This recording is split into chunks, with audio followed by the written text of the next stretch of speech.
We got us a corpse and cartridge occasion. While I was live streaming, button mashing, playing some Tekken 8, I was asked two questions by one person. And I thought instead of just answering this question for them, I should share it in a video and just give my ideas on what I think will play out for the next DLC character, Lidia Sobieska. The two questions that this person asked. The first one, do you think Lidia Sobieska is going to be easier than Eddy? Now, here's what's interesting about like DLC, because we think of Eddy 333 combos, simplification as like this new horrible thing. But honestly, if you look at Tekken 7, the DLC characters was already heading in that direction. Where I want to start is with Leroy Smith. Launch Leroy was one of the most broken characters in Tekken history across the entire franchise. That guy was unbelievable how powerful he was. What's his name? Book 1 Evo, and it was like, oh, what'd you do to win Evo? How'd you get so good? And he was like, just pick Leroy, right? That's how strong they made him, but then also that's how easy they made him. A lot of people were kind of disappointed when they first played Leroy Smith because they wanted this super complicated, complex.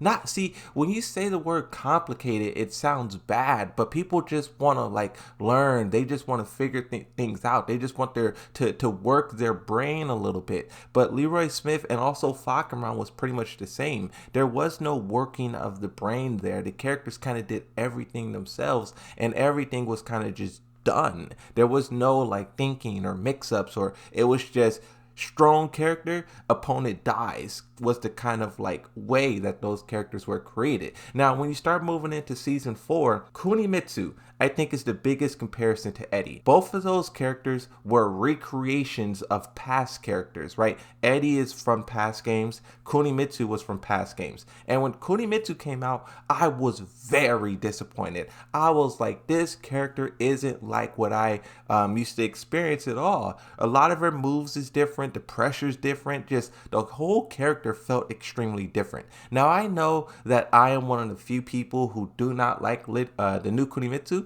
A lot of people like the new Kunimitsu. So I kind of just stepped back. I was like, all right, cool. You know, I probably wasn't going to play her anyways, like beyond like a couple of months from her release. So if the new Kunimitsu is more popular than the old Kunimitsu, so be it, was my mindset. You guys enjoy your character and I'll just sit in my corner and play Yoshimitsu. But one thing that I really did not like about her is just how different she was from the original idea. And now let's skip over Lidia real quick and talk about Eddy. Eddy in Tekken 7 is vastly different from Tekken 8. Like when Eddy first dropped, I seen all the Eddy mains was disappointed. And it reminded me so much of how I felt about Kunimitsu and first experiencing that character. And just to see this trend of like they bring back a character, but then that character is nothing like how they used to be. And then the people who are mains of that character or love that character is disappointed. And then either some of them quit and go play a different character, or the other ones, they just like fight through it and say, okay, well, I'm just going to play this new character then because I still like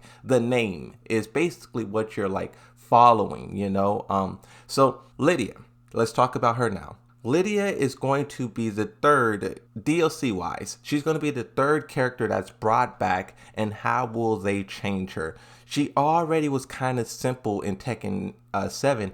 Didn't she have like a 444 combo where she did like a kick, she did like a low sweep, and then she did that overhead? That kind of is like a version of Eddy's 333. It just doesn't have a built-in screw. Like Eddy has a few more inputs built in on after that. So she kind of already is heading in that direction, but will they go more? I think the Eddy bot was very important, and it kind of needed to happen, because what do you want to say, like these characters deserve a massive overhaul, right? Because something that people used to say about Bruce a long time, or a lot, is revamp Bruce. And I'm like, do you guys really know what you're asking for? A revamp, the developers may take that and create a whole new character. Like Tekken 8 Eddy is revamped. Tekken 7 Kunimitsu revamped. Will they do that again to Lidia, or will she be like more similar to where she's at in Tekken 7? Because okay, so you gotta acknowledge why people are kind of frustrated. This was the last character. She came out 2 years ago. In terms of DLC, that's not that old. Yet they're bringing her back again. So will she feel like Tekken 7 all over again, or will she feel radically different? When I played the beta for the first time ever, Tekken 8's beta, I tried all the characters just to get a feel for them, because a lot of them I never played before. I just sat in my corner and played Yoshimitsu. So I was like, okay, there's no Yoshimitsu, so I want to just spend this time and try to learn as much as I can about everyone. And when I got to Leroy Smith, he was the most disappointing, and not because the character was bad or because balancing or whatever. He was disappointing because he just felt old. He just felt like Tekken 7. All the other characters had some interesting mechanic, move, or something that I was like loving, and if I was to play that character, I can experience that and dig deeper. But with Leroy Smith, there was nothing there besides Tekken 7. So once again, will they do that with Lidia? Will they just continue to do Tekken 7 and the character feel like a copy and paste, or will they give us something totally different? And honestly, I don't know which of the two they should do. Maybe a combination of both, but really it's for the Lidia player base to think about, right?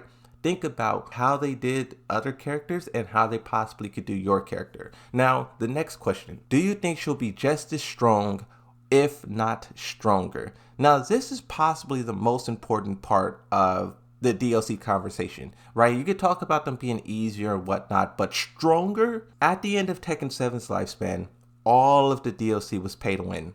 Ganryu, he was very busted. Zafina, best in the game. Fakumra, best in the game. Leroy, best in the game. Kunimitsu, Lidia. And here's what was so frustrating about that era. The characters only got more and more egregious. Meanwhile, the player base became more and more decentralized to it. A lot of people were saying like, Lydia's not powerful. She's not broken. You also got to keep in mind, this was during the pandemic, so we didn't really have the tournaments going on. So we couldn't really see these Lydias take top 8 over and over and over again. Put it like this. It will be a mistake if the developers make Lidia just as strong as she was in Tekken 7. This game is already getting enough of a backlash, enough of a, controversy surrounding it, and for them to add in a pay-to-win DLC character would not be good.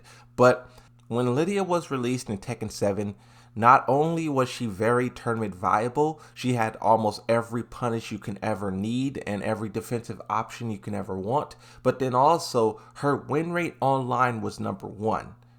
Is that right for Tekken 8? They seem like they're trying to get back on track and build up a lot of the goodwill that they lost.